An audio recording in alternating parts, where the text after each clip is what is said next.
Kim Chu, abay, ganito pala naganap, no? At ganito naging espesyal ang kanyang kaarawan, no? Ano na nga ba ang naging ganap ni Mr. Paulo Abilino Kasal sa kanyang kasal? birthday. Ay, so yun yung ating pag-uusapan. But before that, if you haven't subscribed yet to my YouTube channel, please don't forget to like, share, and subscribe at hit mo na rin ang notification bell for more showbiz updates.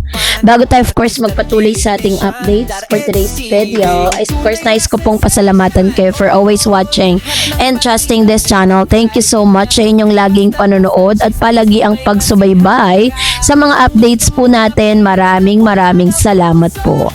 At ngayong araw, let's talk about Kim Chu dahil nag-celebrate po siya ng kanyang kaarawan, ano, kung saan si Miss Kim Chu po ay hindi lang po talaga sinelebrate but meron po mga photos and videos na circulate ngayon online kung saan si Miss Kim ay namigay po ng free gas at may kasama pang grocery, no, para sa lahat po ng mga sa lahat ng mga taxi drivers or sa lahat po ng mga tricycle drivers, no, na talagang ngayon po ay isa sa mga naapektuhan ng nasabing krisis, no, sa pagtaas po ng gas, no. Dahil dito, yun po yung isa sa mga extended charitable works ni Miss Kim Chu para sa kanyang birthday. Kesa naman po mag-celebrate siya sa mga talagang luxury places, ganyan, 'di ba? Why not i-spend niya yun sa mga talagang nangangailangan? That's really a good thing na talagang may ganitong acts itong si Miss Kim Chu, 'di ba?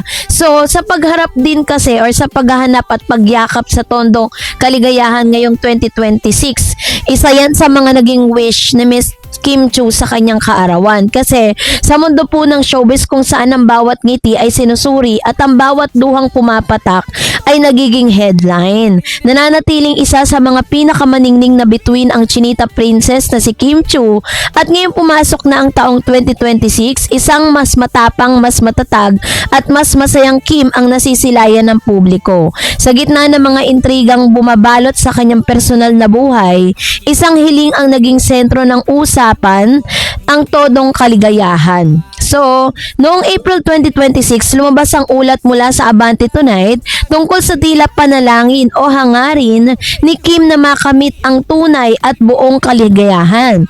Matapos ang ilang taon na masalimuot na pagbabago mula sa pagtatapos ng kanyang 12 years sa relationship kay Sian Lim noong 2023 hanggang sa muling pag-usbong ng kanyang karera ngayon, ay tila nasa yugto na si Kim ng reclaiming peace, reclaiming her peace. Parang pagkatapos ang napakaraming gulo, napakaraming chaos sa buhay po niya, 'di ba? Sunod-sunod 'yon.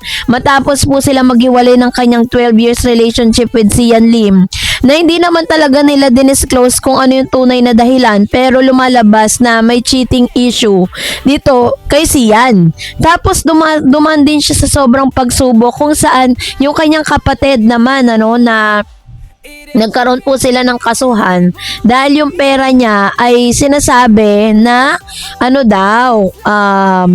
ginastos sa hindi magandang paraan, no? So yun yung mga pagsubok na dinanas po ni Miss Kim Chu. Kaya naman hindi talaga natin siya masisisi kung bakit ayon sa malalapit na aktres ang todong kaligayahan na tinutukoy niya, kasi yun yung kanyang wish, magkaroon talaga ng todong kaligayahan, no, na tinutukoy niya hindi lamang nakadepende sa pagkakaroon ng bagong kasintahan kundi sa kabuuan ng kanyang pagkatao, tagumpay sa trabaho, kalusugan ng pamilya at ang katahimikan ng isip o peace of mind.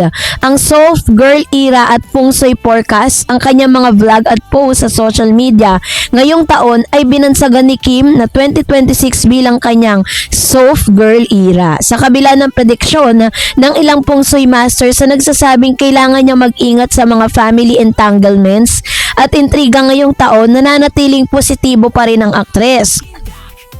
Well, sa halip na pumatol sa mga negatibong komento at fake news, na madalas na kumalat tungkol sa kanya, pinili ni Kim na maging chill at deadma. Ito ang kanyang paraan upang proteksyonan ang kanyang energy.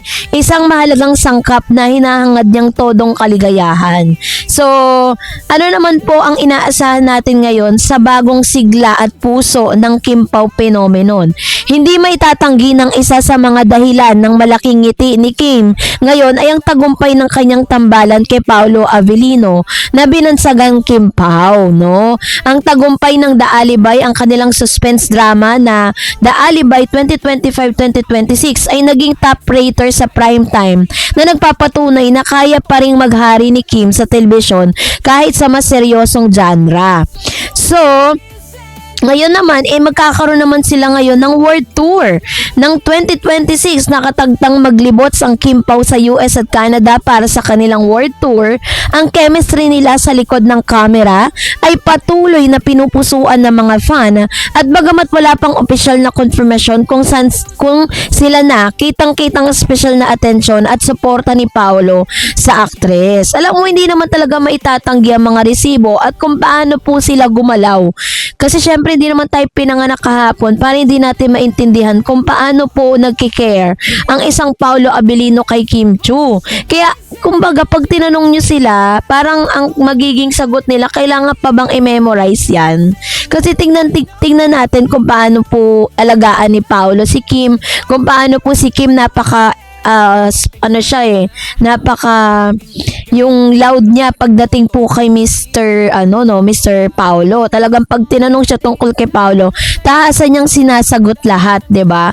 So, inanunsyo rin ang bagong proyektong Kopino sa Prime Video na lalong nagpapatatag sa kanilang tambalan para sa mga tagahanga ni Paolo na tila sandigan ni Kim sa mga panahong kailangan niya ng suporta sa trabaho at inspirasyon. Ang hamon sa pamilya at negosyo. Sa kabila ng ningning ng showbiz, hindi perpekto ang buhay ni Kim. Noong nakaraang taon, dumaan siya sa pagsubok kaugnay ng legal na kaso ng kanyang kapatid na sila Cam.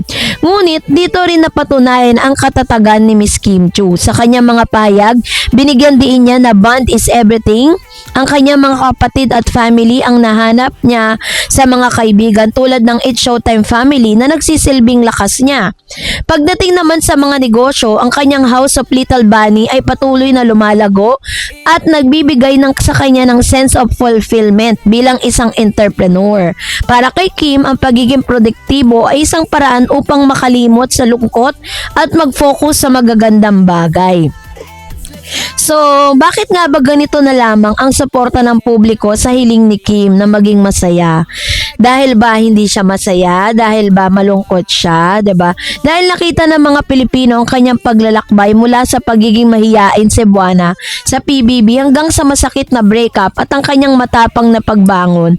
Si Kim Chiu ay simbolo ng resilient. Ang hiling niyang todong kaligayahan ay hiling din ng milyong-milyong tagahanga na nakakasaksi sa kanyang bawat pagkadapa at muling pagtayo, no? Sa 2026 ay taon ng pag-aani para kay Kim Chiu.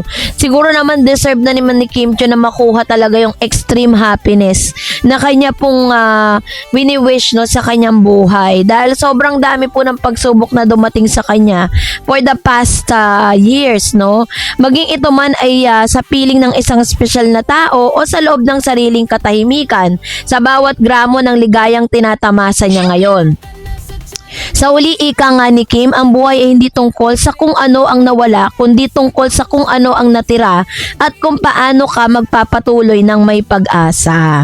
So, yun po. So, ngayon, syempre, nagpapatuloy pa rin si Miss Kim Chiu bilang It's Showtime host, The Alibay lead actress, Kim Pao World Tour 2026, Seoul International Drama Awards, at siya rin ay nabigyan ng award na Outstanding Asian Award.